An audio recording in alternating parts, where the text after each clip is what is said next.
এই মুহূর্তের খবর, আর কিছুক্ষণের মধ্যেই বৈঠক শুরু হবে জুনিয়র ডাক্তারদের সঙ্গে মুখ্যমন্ত্রীর, এবং মুখ্য সচিব থাকছেন, স্বরাষ্ট্র সচিব থাকছেন ওই বৈঠকে। 5:48 বাস ছাড়ে এবং তারপরে 6:15 কালীঘাটে পৌঁছয় বাস। 6:25 বাস ঢুকে যায় মুখ্যমন্ত্রীর বাড়ির সামনের রাস্তায়।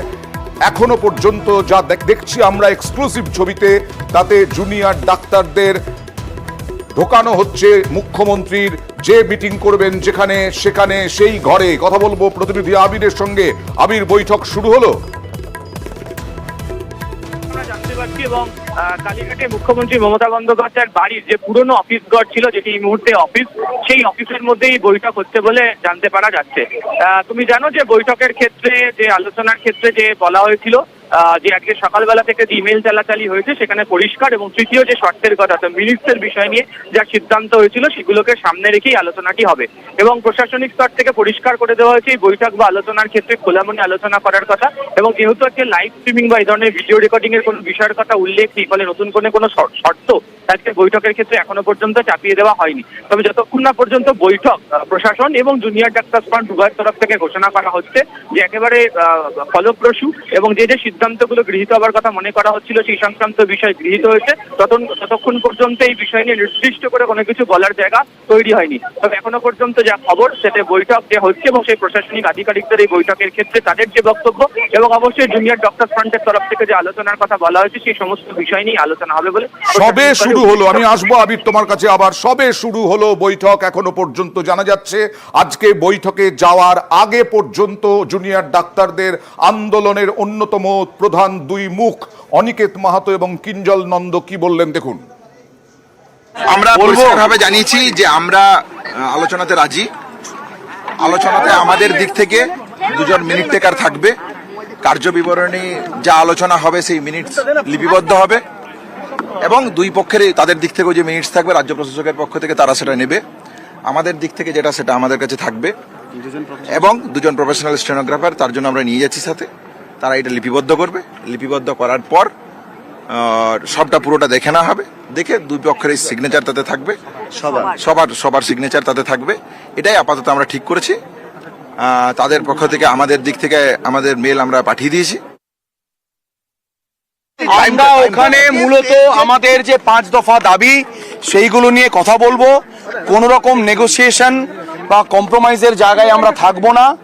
আমরা আমাদের দাবিগুলো নিয়ে যদি আমরা মনে করি যে আলোচনা সদর্থক হয়নি, তাহলে আমরা ফিরে এসে আমাদের জিবি করে মাসের সাথে কথা বলে আমরা আমাদের পরবর্তী সিদ্ধান্ত জানাবো। ওখানে আমরা কোনো সিজ ওয়ার্ক রিলেটেড বা আন্দোলন অবস্থান বিক্ষোভ রিলেটেড কোনো সিদ্ধান্ত জানিয়ে আসবো না।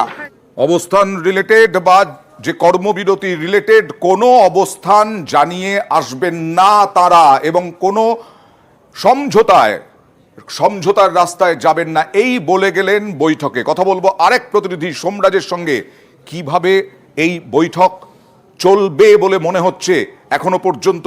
এই যে তারা বলে গেলেন সমঝোতার কোনো পথে যাওয়া হবে না, জুনিয়র ডাক্তার যে কর্মবিরতি চলছে সেই কর্মবিরতি নিয়ে অবস্থান তারা জানাবেন না ওই বৈঠকে।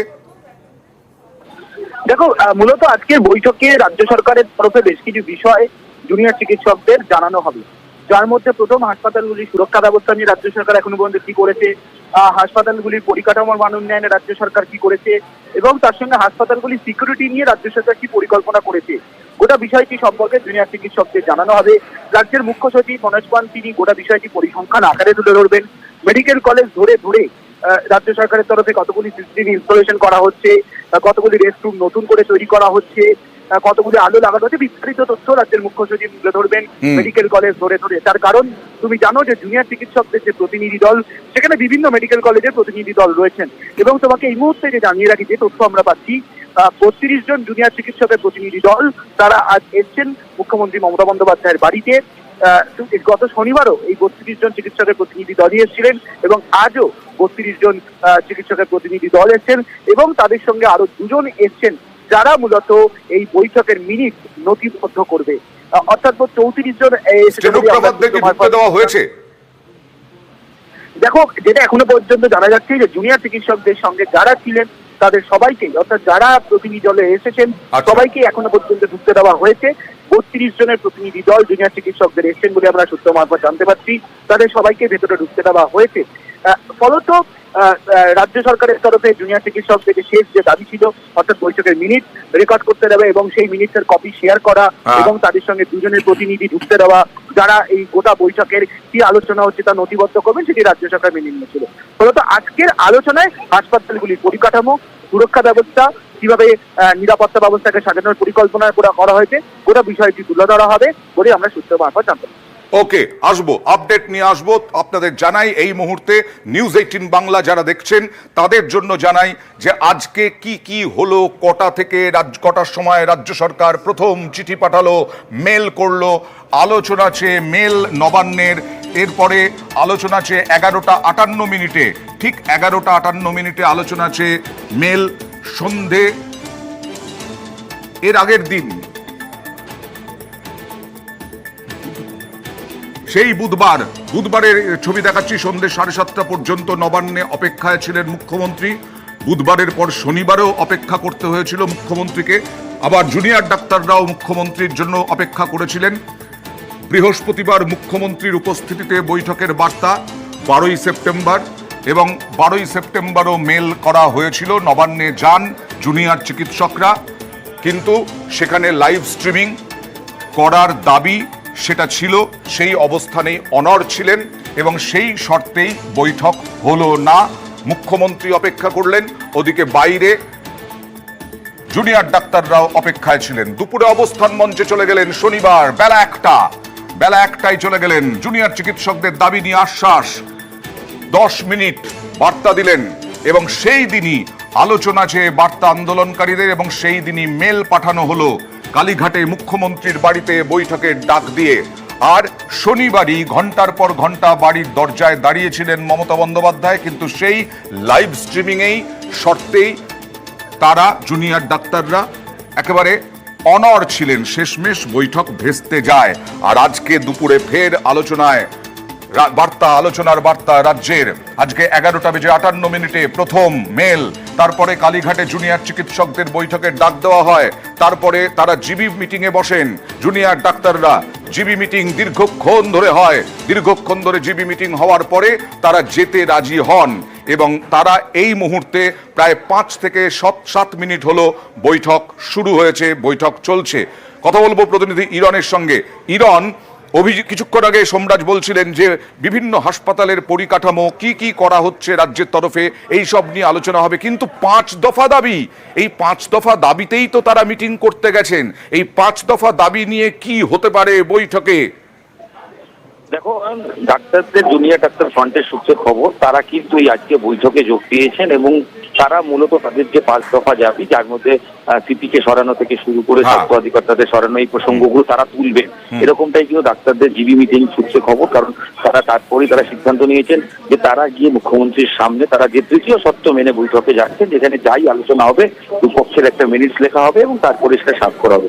এবং মূলত যেটা জানা যাচ্ছে, শুধুমাত্র ডাক্তারদের সঙ্গে স্টেনোগ্রাফারকে নিয়ে আসা হয়েছিল পুরো বিষয়টি লেখার জন্য, এবং ডাক্তারদের সঙ্গে যারা এসেছেন তারাই বৈঠকের ভেতরে প্রবেশ করেছেন বলে সূত্রমারফত খবর। কারণ যে বাসটি নিয়ে এসেছিল ডাক্তারদের, সেই বাসটিতে কেউ নেই, সেই বাসটি সম্পূর্ণ বাইরে নিয়ে আসা হয়েছে। ডাক্তারদের তরফে এই 5 দফা দাবি তারা অনড় থাকবেন, এবং অপরদিকে প্রশাসনের পক্ষ থেকেও তারা বিভিন্ন বিষয়গুলো আছে, যেখানে প্রত্যেকটি হাসপাতালের নিরাপত্তার ইস্যু, সেই প্রসঙ্গেও কিন্তু কথা উঠবে এবং কর্মবিরতি সংক্রান্ত কথা উঠতেই পারে। কারণ কবে কর্মবিরতি থেকে ডাক্তাররা ফিরবেন কাজে, সেদিকেই কিন্তু সব গোটা দেশবাসী থেকে শুরু করে রাজ্যবাসী সবাই তাকিয়ে আছেন, কারণ স্বাস্থ্য ব্যবস্থা অনেকটা ক্ষেত্রেই ধাক্কা খাচ্ছে।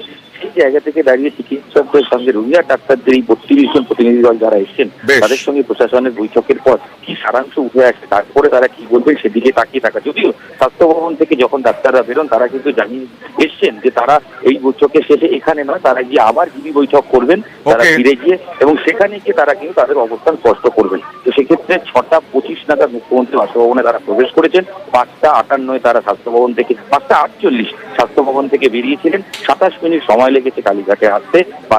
6:15 নাগাদ কালীঘাটে এসে বাস পৌঁছায় এবং বাস থেকে নেমে 6:25 একদম আসবো ইরন আসবো, আরো আপডেট নেব অন্যান্য প্রতিনিধির কাছ থেকে। তবে আজকে শুধু চিঠি নয়, নিউজ 18 বাংলার মাধ্যমেও বৈঠকে যাওয়ার আহ্বান জানিয়েছিলেন, আবেদন করেছিলেন মুখ্যমন্ত্রী মমতা বন্দ্যোপাধ্যায়। আমাদের নেটওয়ার্ক 18-এর এডিটর ইস্ট বিশ্ব মজুমদারের সঙ্গে কি ফোনে কথা হয়েছিল দেখুন। এই চিঠিতে আপনি কি আশা করছেন যে এই আশাবাদী যে এই মিটিংটা হবে এবং সমস্যার সমাধান হবে? আমার এখনো ছোটদের কাছে অনুরোধ থাকবে যে কালকে কোর্টে কেস আছে, তার আগে আসুন আমরা একটা শেষ চেষ্টা করে দেখি, তাতে ছাত্র সমাজেরও, তাতে জুনিয়র ডাক্তারদেরও লাভ হবে এবং শান্তি ফিরে আসবে।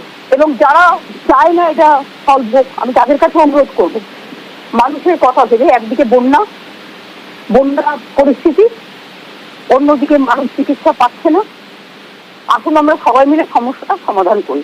চেষ্টা করতে কোনো ত্রুটি আমরা রাখবো না। আমিও তো ওদের ব্যাপারে কনসার্ন, সুতরাং এটা নয় যে ওরা এক টাইপের কনসার্ন।